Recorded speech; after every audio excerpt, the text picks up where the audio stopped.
Hello and welcome to another edition of Another Book Review. This week I'll be reviewing Charles Johnson's short story collection, Nighthawks. I'll talk a little bit about the author, and then I think what I'll do for this, because it is a short story collection, I'll just kind of briefly run down some of the highlights of the collection and then kind of my overall thoughts. And I'll finish it up at what I'll be reading for next time. Should be a pretty short video.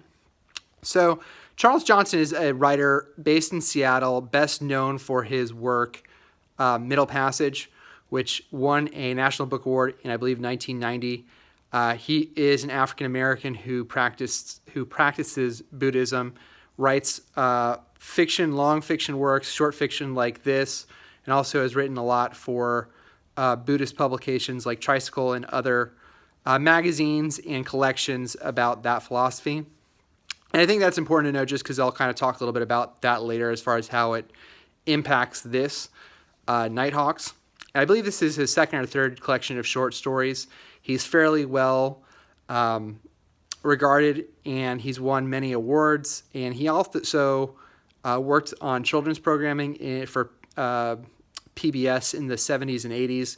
He's also an artist, so he is a man of many talents.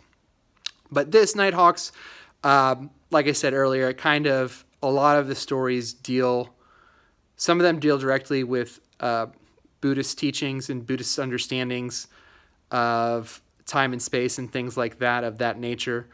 One story in particular is basically almost a Buddhist Buddhist parable or Buddhist tale. One of the three, I'll kind of run down the three stories that I thought were kind of the most impressive. One of them is about a African American couple who rob a barbershop. They rob hair extensions, of really expensive hair extensions from the barbershop, and what happens. Another story is a guy who is a cab driver in Seattle. He picks up a customer and realizes the customer is going to not be in the home for a period of time, and decides to rob his house, and then what happens there. And then kind of finally, probably the strongest story, and what the book is named after the title story, Nighthawks, which is about two friends who have been friends for a really long time, and they meet regularly to kind of just discuss lives, and they're kind of near the end of their lives, and they are the beginning of their lives, and the story is really about how do we determine meaning in our lives and what ultimately matters to us without kind of giving anything away. So this is actually a really short collection, even of short stories. They are all probably under, I think Nighthawks is under like 20 pages. Most of them are around the 12 to 14 page mark. So most of them are pretty short. Most of them deal with issues.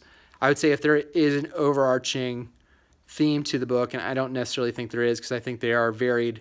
The stories are pretty varied. I mean, there's stories dealing with an escaped slave who comes back to the area he escaped from in order to help free another slave. There's a story set way into the future. There's a story about a scientific experiment.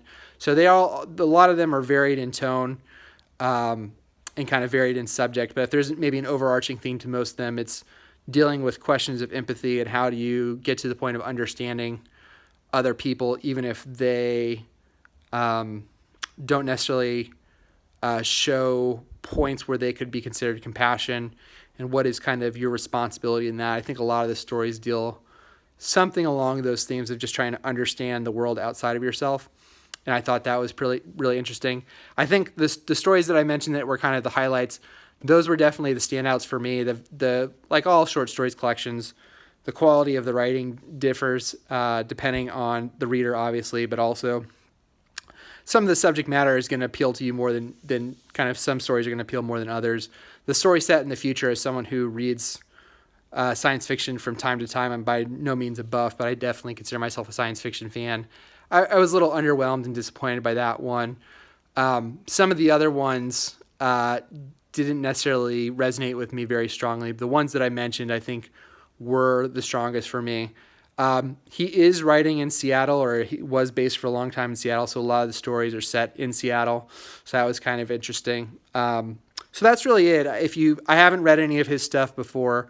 This is the first time I've come to it. I think at some point I'll probably read Middle Passages because I've heard a lot of good things about that particular book. this is the second short story collection I've reviewed for the channel. I've also reviewed a short story collection called The Witch. And I think I liked that one a little bit better. I think that it was a little bit more consistency in terms of the overall theme of the book. And I think some of those stories resonated with me a little bit more than this one. But overall, if you're familiar with Charles Johnson and you like his stuff, I would definitely recommend checking it out. And next time I'm going to be reading the nonfiction work Dream Cities by Wade Graham. Until next time, please feel free to like the video, subscribe to the channel, and until next time, bye.